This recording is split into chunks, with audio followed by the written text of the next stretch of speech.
Challenge करावं की आमच्या गावातलं आणि आमचं कोणीच सोडणार नाही।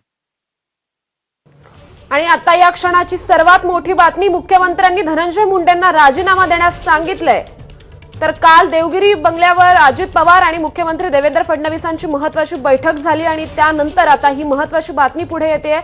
मुख्यमंत्री देवेंद्र फडणवीसांनी धनंजय मुंडेंना राजीनामा देण्यास सांगितलंय। मस्साजोगचे सरपंच संतोष देशमुख हत्या प्रकरणाने संपूर्ण महाराष्ट्र हादरून गेला। त्यानंतर पोलिसांनी दाखल केलेल्या आरोपपत्रातून नवनवीन खुलासे समोर आले आणि त्यानंतर धनंजय मुंडेंच्या राजीनाम्याची मागणी सर्वत्र होत होती आणि आता मुख्यमंत्र्यांनी धनंजय मुंडेंना राजीनामा देण्यास सांगितलंय अशी एक महत्त्वाची बातमी आपल्या हाती येते। तर संपूर्ण महाराष्ट्रातून वेगवेगळ्या क्षेत्रातील नेते मंडळींकडून देखील धनंजय मुंडेंच्या राजीनाम्याची मागणीचा जोर लावून धरलेला जात होता आणि त्यानंतर आता मुख्यमंत्री देवेंद्र फडणवीसांनी धनंजय मुंडेंना राजीनामा देण्यास सांगितलेलं आहे अशी बातमी समोर येते। कालच्या बैठकीत उद्या राजीनामा द्या असं मुख्यमंत्र्यांनी धनंजय मुंडेंना सांगितलंय। काल रात्री अजित पवार आणि मुख्यमंत्री देवेंद्र फडणवीस त्याचबरोबर सुनील तटकरे आणि धनंजय देशमुख यांच्या उपस्थितीत एक महत्त्वाची बैठक पार पडली आणि त्यानंतर ही एक महत्त्वाची बातमी। या संदर्भात अधिकचे अपडेट्स देत आहेत आपले प्रतिनिधी अभिषेक मुठाळ। अभिषेक, एक अत्यंत महत्त्वाची बातमी, मुख्यमंत्री देवेंद्र फडणवीसांनी धनंजय देशमुखांना राजीनामा द्या असं सांगितलंय। नक्की श्रुती, यामध्ये जर का पाहायचं तर काल आपल्याला ही बैठक होताना पाहायला मिळाली आहे आणि या बैठकीमध्ये एकूणच हे सगळं चित्र आपल्याला स्पष्ट होताना पाहायला मिळत आहे। कुठेतरी मुख्यमंत्री देवेंद्र फडणवीस यांच्याकडनं देखील या संदर्भात सुतोवाच आपल्याला सध्याला होताना पाहायला मिळत आहेत।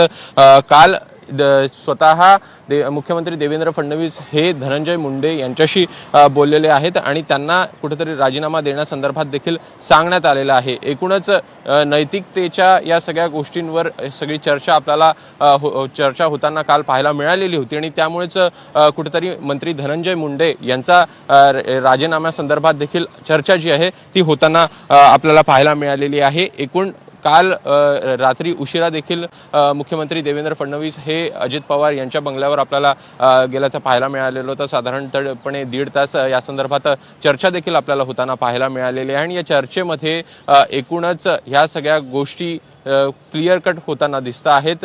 जे फोटो काल व्हायरल होताना पाहायला मिळालेले होते, आरोपपत्रातले हे सगळे फोटो आहेत आणि कुठेतरी या सगळ्याला वाल्मिक कराड हे जबाबदार असल्याचं देखील आरोपपत्रामधनं स्पष्ट होताना पाहायला मिळालेलं होतं आणि त्यामुळे कुठेतरी संपूर्ण याचा दबाव वाढताना आपल्याला धनंजय मुंडे यांच्यावर दिसलेला होता। एकूण सरकारवर कुठेतरी या संदर्भातला दबाव जो आहे तो देखील आपल्याला पाहायला मिळतो आणि कुठेतरी धनंजय मुंडे यांनी राजीनामा सादर करावा अशा प्रकार देखील मुख्यमंत्री आपल्याला सध्याला बोलून दाखवताना पाहायला मिळत आहेत। परंतु अभिषेक, काल जरी मुख्यमंत्र्यांनी धनंजय मुंडेंना हे सांगितलं असलं तरी ते खरोखर आज राजीनामा देतील का?